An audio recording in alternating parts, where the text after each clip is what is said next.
டிவிக்கு வந்தால் நல்லா இருக்கும் சார். டிவிக்கு விஜய். நான் இப்போ இருக்கிற ஆட்சி சரியில்லைங்க. ஊழல் ஆட்சி, எங்கே பார்த்தாலும் ரேப்பு கொலை இதே தான் நடக்குது. விஜய் வந்தாலும் நல்லது நடக்கும். ஒரு வாட்டி வந்து பார்க்கட்டும், இப்போ தெரியும். ஒரு வாட்டி ஒரு சான்ஸ் கொடுத்து பாருங்க நம்ம ஆளுக்கு. டிஎம்கே கோட்டை வந்து அப்பா அது, இப்போ கிடையாது. இப்போ தளபதி கோட்டை விஜய் வருவார். 2024 ஸ்டாலின் வந்தால் நல்லா இருக்கும் சார். அவர் எல்லாம் செய்கிறார், தமிழ்நாட்டு மக்களுக்காக நல்லா செய்கிறாரு. ஸ்டாலின் வட்டத்தோட நல்லா பண்ணியிருக்காரு. பென்ஷன் தராரு, இலவச விவசாயம் தராரு, ஜனத்துக்கு நல்லா செய்கிறாரு. மாதம் 1000 ரூபா பென்ஷன் போடுறாரு. சொல்ல முடியாதுங்க அதெல்லாம். அவங்களாம் ஒரு சீட் 2 சீட் ஜெயிக்கலாம்.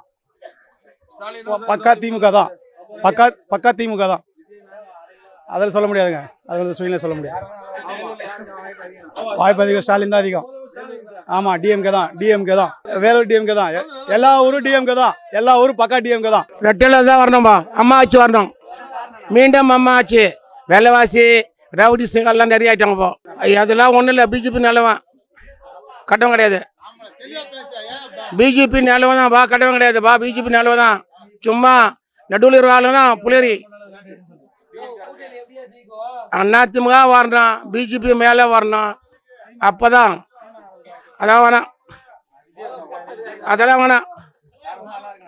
ரெட்டியால் அம்மா எடப்பாடி கவுண்டர்.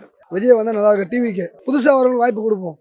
கண்டிப்பாக எல்லாரும் கொடுத்து ஏமாந்து போயிட்டோம். இப்போ டிவிக்கு கொடுப்போம். கண்டிப்பாக டிவிக்கு ஒன்று தோணுது. கண்டிப்பாக டிவிக்கு நாங்கள் ஓட்டு கண்டிப்பாக போடுவோம். சப்போர்ட் ஓட்டு டிவிக்கு தான். நல்லது பண்ணால் சந்தோஷம்தான். அவரு சரி என்ன பண்ணலன்னா அவர் இறக்க வேண்டியதா. கீழே யாராக இருந்தாலும் நம்ம நல்லது பண்ணால் சந்தோஷம். எல்லாருக்கும் வாய்ப்பு கொடுத்துருக்கோம். இப்போ டிவிக்கு வாய்ப்பு கொடுப்போம். கண்டிப்பாக அனுபவம் எல்லாத்தையுமே தானே வரும். அனுபவம் கொஞ்சம் கொஞ்சமாக தான் கற்றுக்க முடியும். ஒரே கற்றுக்க முடியாதுல்ல. கொஞ்சம் கொஞ்சமாக பண்ணிட்டோம். நல்லது போனால் சரிதான். மாற்ற வரட்டுமே. கண்டிப்பாக இளைஞர் அன்னைக்கு வேலை வாய்ப்பு. ஓகேவா? முதல்ல வந்து இலவசம் கொடுக்க வேணான்றேன். இலவசம் வேண்டாம். இலவசம் இல்லாமல்னா மக்கள் கண்டிப்பாக நல்லது பண்ணுவாங்க. டாக்ஸி எல்லாமே நம்மளுக்கு ஈஸியாக இருக்கும். இலவசம் இல்லாமல் எது பண்ணாலும் ஓகே தான். இலவசன்றது வேணாம். ஃபஸ்ட்டு வேலூரில் வந்து டிஎம்கே கோட்டை தான். பட் அது வந்து நாங்கள் டிவிக்காக மாற்றலாம் ஐடியா இருக்குது. நானே டிஎம்கே கால் தான். டிஎம்கே தான் ஓட்டு போட்டு இருந்தேன். சரி, இப்போ டிவிக்கே கொடுப்போம் நம்ம. சரிங்களா? மாற்றம் கொடுப்போமே. சரிங்களா? கண்டிப்பாக நாங்கள் எங்கள் சப்போர்ட் டிவிக்கே தான். மறுபடியும் ஸ்டாலின் வந்தாவே நல்லா இருக்கும் ஐயா. ஆட்சி சிறப்பாக நடந்துருக்குது. எல்லாமே பிடிச்சிருக்கு. எந்த பிரச்சனையும் இல்லாத நல்லபடியாக போயினுக்குது ஆட்சி. எல்லா திட்டமே, எந்த திட்டம்னு சொல்ல முடியாது. எல்லா திட்டமே நல்லா போயினுக்குது. மறுபடியும் ஸ்டாலினே வந்தால் நல்லாயிருக்கும். சான்ஸே கிடையாது. ஏன்னா நம்மளுக்கு அது சரிப்படியாக வராது. அது எதுவுமே இல்லை. மறுபடியும் ஸ்டாலின் வந்தாவே ஒழுங்காக ஆட்சி நல்லபடியாக நடக்குது. எல்லாமே நல்லபடியாக நடக்கும். அது சொல்ல முடியாது. ஏன்னா வாய்ப்பு கிடையாது. டிஎம்கே தான். 2026 தமிழ்நாடு ஃபுல்லாக டிஎம்கே தான் வரப்போகுது. இளைய தளபதி விஜய் வந்தால் நல்லா இருக்கும். அவர் சட்ட ஒழுங்கெல்லாம் நல்லா நடத்துவாருங்க. இப்போ இருக்கிற சட்டம் வந்து சரியில்லை. பெண்களுக்கு பாதுகாப்பு இல்லை, எதுவுமே சரியில்லை. அதனால அவர் வந்தால் எங்களுக்கு நம்பிக்கை இருக்கு. அனுபவம் இல்லைன்னு யார் சார் சொன்னது? எல்லாம் அனுபவம் இருக்கு. எல்லாம் வந்து அவங்க ஒரு புரளியை கிளப்புறாங்க. ஆனால் அவருக்கு அனுபவம் இருக்கு. அதாவது மக்களுக்கொசரமே வந்திருக்கிறாரு. அவருடைய சம்பளத்தெல்லாம் விட்டுட்டு எல்லாம் மக்களுக்கொசரமே வந்திருக்கிறாரு. அதனால கண்டிப்பாக அவர் வரணும்னு நாங்கள் கடவுளை வேண்டிக்கிறோம். சார் நல்லது செய்வார் சார். மாற்றம் வரும். பெண்களுக்கு பாதுகாப்பு, போதைப் பொருட்கள்லாம் ஒழிக்கிறன்றாரு. அதெல்லாம் ஒரு நல்லது செய்வார். கண்டிப்பாக செய்வார் சார். வேலூர்லையா சார்? டிவிக்கு கண்டிப்பாக வரும் சார். இந்த முறை மாற்றம் வரும் சார்.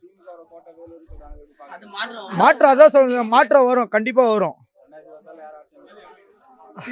டிவிக்கு வரணும்னு கடவுளை வேண்டிக்கிறோம். கண்டிப்பா வரும். தளபதி வெறியன் நாங்களாம் சார். இந்த தடவை கொஞ்சம் வாய்ப்பு கம்மி தான் சார். கண்டிப்பா தளபதி வருவார்னு எங்களுக்கு நம்பிக்கை இருக்கு. கண்டிப்பா வரணும் சார். கூட்டணி இல்லாம நாங்க கண்டிப்பா ஆட்சி பிடிப்போம் சார். இல்ல சார், தளபதி தான் சார் ஃபர்ஸ்ட். ஏடிஎம்க்கு வந்தால் தான் நல்லா இருக்கும். என்ன ஒன்று விலைவாசியெல்லாம் தாசி, எல்லாம் ஏமாத்துது. ஏழைங்கெல்லாம் போய்க்க முடியல. டிஎம்கே வராது. எல்லாம் கொள்ளை அடிச்சுட்டுக்கிறாங்க. எங்கே பார்த்தாலும் எங்கே வருவாங்க? சீமான்னு சொல்ல முடியாது. இவங்களுக்கு அவங்களுக்கு தானே டப்பாக்குறது. ஓட்டு கணிப்பு கம்மியாகுது இல்லை. ஒரு ஊருக்கு 200 நேர்த்தா கூட கலங்க வராது. ஏடிஎம்கே வந்தது தான். யார் வந்தாலும் குப்பையை ஒழிக்க முடியாது, அந்த கவரை ஒழிக்க முடியாது. அவங்கவுங்க பணத்தை வந்து சேஃப்டி பண்ணுறதுக்கு தான் எலெக்ஷனுக்கு வராங்க. யாராக இருந்தாலும் சரி, நாட்டுக்கு யாரும் அவ்வளோ நல்லது பண்ண முடியாது. யார் வந்தாலும் சொல்லுவாங்களே தவிர செய்ய மாட்டாங்க. 10% இருந்தது ஒரு 2% செய்வாங்க, அதுதான். இதுதான் என்னோட கருத்து. இப்போ விஜய் வந்திருக்கிறாரு, அவர் சேஃப் இருக்கணும்னு சொல்லிட்டு அவர் வந்திருக்கிறாரு. பார்க்கலாம், அவரும் நான் வந்தாருன்னா நல்லது பண்ணுறாரான்னு பார்க்கலாம். சீமான் பேச்சு திறமைக்கு இருக்கலாம், ஆனால் இதுக்கெல்லாம் நடைமுறைக்கு ஒத்து வராது. டிஎம்கே இன்னைக்கு ஆட்சியில் இருக்குது, டிஎம்கே ஏடிஎம்கே தான். இவங்க 2 பேர் தவிர்த்து இப்போ புதுசாக விஜய் வந்திருக்கிறாரு. பார்க்கலாம். நெக்ஸ்ட் இயர் என்ன 26 இன்னும் 5 வருஷம் 2031 பார்க்கலாம். 2026 டிஎம்கே வந்து நல்லா இருக்கும். என்னங்கன்னா அவங்க நிறைய சலுகை தராங்க, எல்லாம் செய்கிறாங்க. ஏன்னா மத்திய அரசு வந்து எதுவும் செய்ய மாட்டேது, இவர் எல்லாம் செய்கிறாரு.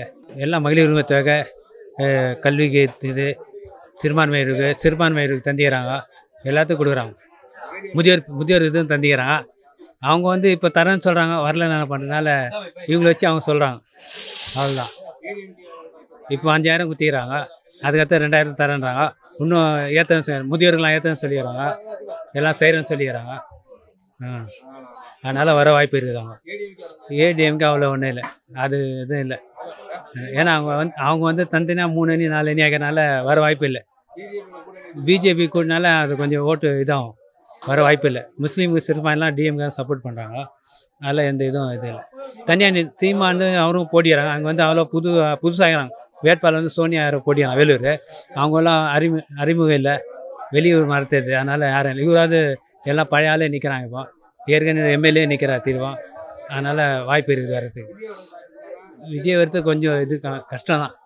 ஏன்னா அது வந்து ஸ்கூல் ரீடருங்க, அவங்க வாத்தியங்க, டீச்சர் பசங்க, அந்த மாதிரி கல்வி போகிறோம். இவங்களாம் எதுவும் இல்லை. பெரியவங்க வந்து இவரு தான் விரும்புகிறாங்க. வேலூருக்கு கோட்டைன்னா டிஎம்கே. ஆமாம், கோட்டை அப்போலேருந்து இப்போ வரைக்கும் அதான் இருக்குது. நம்மளும் அதுக்கு தான் ஓட்டு போட்டிருக்கிறோம். ஏன்னா வேறு ஏடிஎம்கெல்லாம் வந்து மாறிக்கிறாங்க. பிஜேபி கூட்டினாலும் அவங்க கொஞ்சம் அடி வாங்குவாங்க, வேறு ஒன்றும் இல்லை. தனியாக கூட்டணி இல்லாமல் நின்றாங்க, பிஜேபி இல்லாமல் நின்றால் அவங்களுக்கு கொஞ்சம் செல்வாக்கு இருக்கும். அவங்களும் 4-5 பிரிவாக இருக்கிறாங்க, நீ நான் தனித்தனியாக இருக்கிறாங்க. அதனால் குழப்பமாக இருக்குது. ஆட்சியும் ஸ்டாலின் வரும் வாய்ப்பு இருக்குது வருது. ஏடிஎம்கே கூட்டணி வந்தால் நல்லா இருக்குன்னு நினைக்கிறேன். காரணம் கேட்டால் பிஜேபி கூட்டணியாக இருக்குது. பிஜேபி மேலெல்லாம் நல்லது பண்ணுறாங்க. இப்போது தமிழ்நாட்டில் இது வரைக்கும் வரல. பிஜேபி கூட இருக்கிற வாசி கொஞ்சம் நல்லது நடக்குன்னு நினைக்கிறேன். இந்த ஆட்சி வந்து சரியாக சுத்தமாக நல்லாவே கிடையாது. இதை முதல்ல அகற்றணும் இந்த ஆட்சியை. அது வாய்ப்பே கிடையாது, தலைகீழ்ல வராது. வாங்க சீமான் அது ஓரளவுக்கு வாங்குவாங்க தவிர, ஆனால் ஏடிஎம்கே கூட்டணி தான் இந்த வாட்டி. விஜய் கணிசமான ஓட்டு வாங்குவார், ஓரளவுக்கு ஓட்டு வாங்குவார் விஜய். இருந்தாலும் ஆட்சியை பிடிப்பாரான்னு தெரியாது. ஏடிஎம்கே கூட்டணி வந்து நல்லா இருக்கும். மக்களுக்கு பாதுகாப்பாக இருக்கும், பெண்களுக்கு விழிப்புணர்வாக இருக்கும். இப்போ இருக்கிற சட்ட ஒழுங்கெல்லாம் கொஞ்சம் நல்லதாக ஆகும் அப்படின்னு நம்பிக்கை இருக்குது. ரெட்டில் வந்து நல்லா இருக்கும்பா. என்ன காரணம், ஓரளவுக்கு பரவாயில்ல, ஜெயிச்சா நல்லா இருக்குன்றோம். சீமான்லாம் வாய்ப்பு இல்லை. டிஎம்கே வந்தால் ஊழல் நிறைய நடக்கும், அதனால தான். விஜய் கூட பரவாயில்ல, திராவிடம் கொஞ்சம் நல்லா இருக்கும். டிஎம்கே தவிர இருந்தாலும் நல்லா இருக்கும்னு நினைக்கிறோம். அண்ணா 26 இப்போ வந்து விஜய் நிற்கிறாரு அப்படின்னு கேட்டினாக்கா, இப்போ பொருளாதாரம் இல்லாமல் எலெக்ஷன் நிற்க முடியாது. நிற்கிறவங்க ஃபுல்லாக ஜெயிப்பாரா? ஜெயிக்க வைக்க முடியுமா? அவரால் ஜெயிக்க முடியுமா? ஜெயிக்க முடியுமா? ஜெயிச்சவங்க தப்பிச்சுறாங்க முதலீடு போட்டு. அதாவது ஜெயிக்க முடியாதவங்க பொருளாதாரத்தை தோத்துறாங்க. இதுக்கு என்ன பண்ணு கேட்டாக்கா, ஒரு ஆட்சி வச்சு அவர் வந்து கூட்டணி வச்சு ஜெயிக்கணும். அவர் வந்து அவரோட ஃபேவருங்க. மக்களை அதாவது பொருளாதாரத்தை காப்பாற்றணும்னு கேட்டினாக்கா அவர் எடுக்கிற முடிவு. புரியுதுங்களா? இப்போது பொருளாதாரம் பணம் இல்லாமல் ஜெயிக்க முடியாது, அரசு வர முடியாது. இப்போது இவர் வந்து பணம் வச்சுருக்காரு, இவர் ஜெயித்தாலும் தோத்தாலும் இவர் வாழ்ந்துருவார். அவர் நம்பி இறங்குறவங்க வர முடியுமா? இது அவர் தான் அவர் தான் எடுக்கிற முடிவு. டிஎம்கே வரக்கூடாதுங்க. டிஎம்கே என்னென்னு கேட்டினாக்கா, அப்போ திருநாந்து அழிச்சிட்டாரு, பிள்ளைய அழிச்சிட்டாரு, அதுக்கு பாரம்பரியமும் வராது. ஏன்னு கேட்டினாக்கா, எடப்பாடி வந்தார், யாருக்கும் பொருளாதார பாதிப்பு கிடையாது. இவர் வந்தார், எல்லாமே பாதிப்பு தான். ஆகையினால நாங்கள் வந்து என்னென்னு கேட்டினாங்க, எங்களுக்கு அரசியல் வந்து பொருளாதாரம் கிடையாது, மக்களுடைய உழைப்பு தான் பொருளாதாரம். எல்லாமே பாரின் நிலைமையில் கொண்டு வந்துட்டாங்க. இருப்பா சார், நாங்கள் வந்து குறைஞ்சபட்சம் இந்த பாருங்கள், நாங்கள் வந்து குறைஞ்சபட்சம் 45 வருஷமாக தொழில் பண்ணுறோம். தொழிலில் வந்து இப்போ என்னென்னு கேட்டினாக்கா, யார் பாரம்பரியத்தை விட்டாங்க.